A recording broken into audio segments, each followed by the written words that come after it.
What is up, guys? Wraec is here with a new video, and today with a guide on Duras. Why is that important right now? Well, not only do we have, of course, new players that come to the game with this season, but this game mode has also received a complete rework, you can say, and now works an entirely different way than you are used to. So definitely worth checking up on it. If you are a new player, however, you might ask yourself, what is Duras? Well, Duras is a game mode featuring daily changing stages, and those reward you with exclusive magic charms, and those magic charms that we check out on a hero provide heroes with stat boost. They are exclusive to one of 3 slots and the specific hero. So in this case we have a blue one for iron, and you can see it provides him with a small HP and attack boost. Looking down, we already see there are more of them. They exist in different rarities, and if you collect a full set of elite, at least elite quality, you also unlock an extra ability for iron. And we have epic quality. When dealing damage to a target, causes splash damage equal to 32% of the base damage to the adjacent enemies, and it's of course cool if you pull enemies together and we deal splash damage. That is a fairly fancy ability, so pretty cool to have iron charms. But later on we get them into the mythic plus rarity, and you can see these stat boosts there are no longer small, and there is a set bonus that provides massive buffs and defines the end game in terms of building your hero. So you really want to stay up to date with Duras, as it is one of the most important damage granting game modes that we have in this game. So what were the changes now? Well, basically the way this works now is we have Dawnrise and Nightmare stages, and the Dawnrise stages are fairly familiar to the people that already interacted with Duras in the past. Nightmare is something new.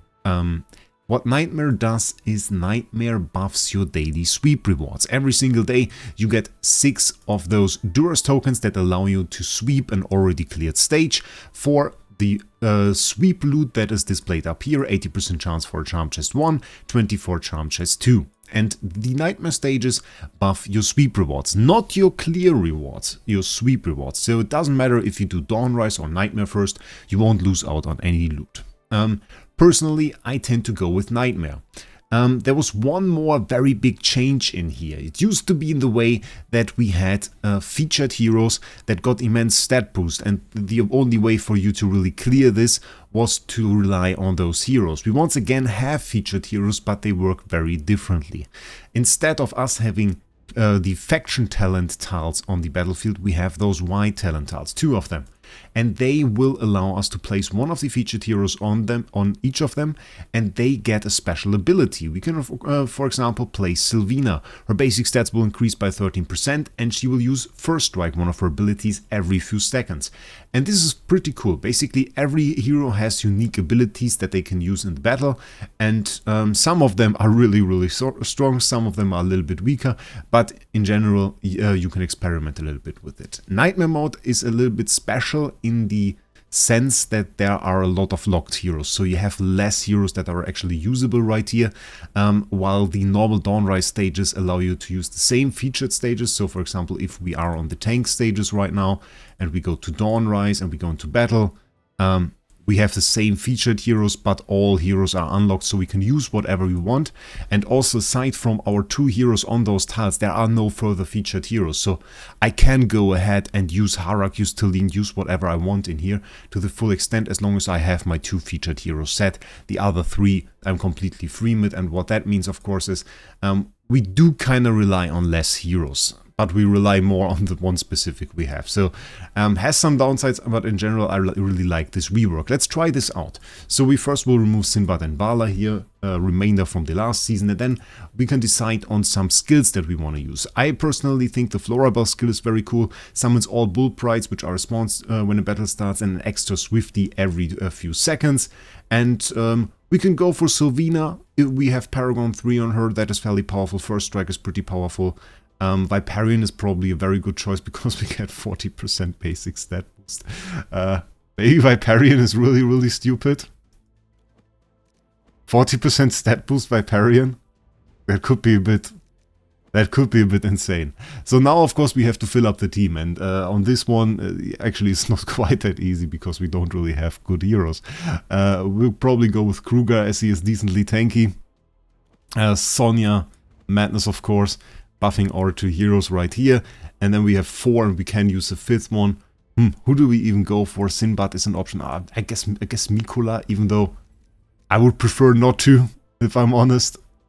And then just let's go with Harmonic Spell. Or let's do this a little bit different. Well, wait, that is fancy.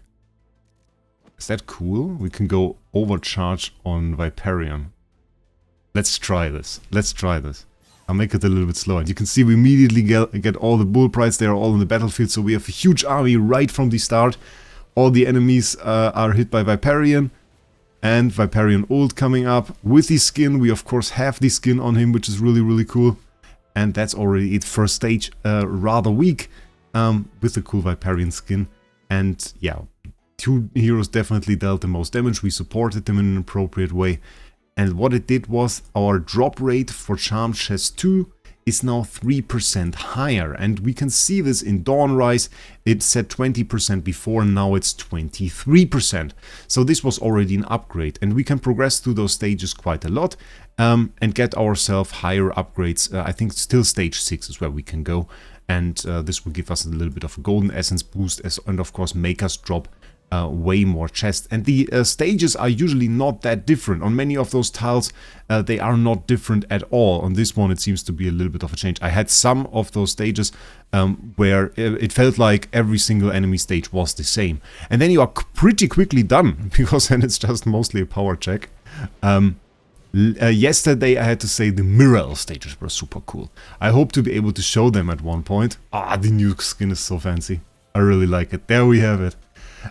Makes it a little bit sad to see, by the way, if you saw this one, maybe a little bit of a side topic that we can grab right here, that the new Smoky skin has no animations. This one has. This one looks special. You can see that I have the skin equipped. There is a giant purple snake coming from out of the earth.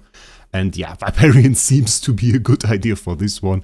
That is interesting. We can maybe swap out the Florabelle one time. I mean, we have all the heroes, so sure, why not? Let's go ahead. Let's maybe get the Sylvina in here. And we just have to make sure to place her on the tile. If we use Sylvina and we place her right here, she won't get the extra stats, she won't get the extra skills. Only by placing her on the tile, we can get those extra skills. So let's try this again. Sylvina already there. I mean, of course, she's rushing to the back. Not doing too much damage. I kind of feel like... Oh, maybe the ult. Kind of feel like Viperion is going to steal the show here. Yeah, Viperion definitely stole the show. A whole lot better. Easily outperforming the P3 Sylvina. That is absolutely crazy. Okay, I want to have one more experiment. Because Salazar is in there as well. And he's also very, very cool. And of course, having the opportunity to test here, I could see Salazar outperform Sylvina. I see the chance here. PvE-wise? It's possible. It's definitely possible. Though I have to say, Viperion with 40% extra stats is a little bit crazy. We get another hit there. Ooh, beautiful ult by Viperion. I think Florabelle is the best choice here. Seeing that, I mean, Viperion obviously, and then adding Florabelle to it, I would say. I think that is the best choice. Let's see. And compare him here. Yeah, I mean, Salazar just couldn't keep up. Was nearly out-damaged there. I think adding Florabelle so we have a little bit more time. I think that is the best way to do it. But you can see how fun this is now, really. And that is what I really like about this game mode. You just go in there, you experiment a little bit, you find your stages, you find your teams, see if that works out. We can't progress super far at this point. We got absolutely Lily Made. Okay, we'll have to see a little bit for this stage what we can do, but still, of course, if you are stuck somehow, you can go in and you can see the records of other people. This guy decided to use Vala on the tile. It's not a buffed hero, so doesn't get anything from being on it. Not all the skills are always good. We can, for example, do this, of course. I mean, this one is probably a good idea, because I thought we would get to attack the Sylvina, honestly. Oh, we didn't. Oh, that is sad. That is sad. Come on, Viperion. Big ult. Big ult. We need to get a really big ult here. That was not the ult we're looking for. Okay, I don't know. We're a little bit stuck right now. But it doesn't really matter. I mean, we can go ahead and we can do something else in the meantime while we think about a strategy for this. Maybe let's go not entirely out of here, but let's go into Dawnrise so I can show you this as well. And as an example, that would completely suffice. So now we already know that Viperion is a little bit OP. So what we can do now is something interesting. We can implement him in a proper team, which means we can go right ahead, place him here. Our Florabelle we really liked. Now we have Fresto. So let's just give him a little bit of energy with Fresto. We can even twin setup him. So right there, twins on him and extra energy recovery. We got that going. And maybe we want to go smoky. We could also, of course, just not go smoky. Go Ludovic here. How many heroes do we have? 1, 2, 3, 4. That looks like 5. That looks like 5. We could go Ludovic here. Then we have a little bit of extra heal. I was thinking about Roan. But of course, with Ludovic, we get a little bit of extra heal. Maybe we can put him in the twin setup because he is, he can be linked there. Oh, we already won. First stage here is even easier. And we can just progress to the stages for the start. Yeah, those stages again, you can see there are pretty similar stages there. So it's really interesting. And for the start, you really just try to go through there, try to find the right heroes, and that is your strategy for this.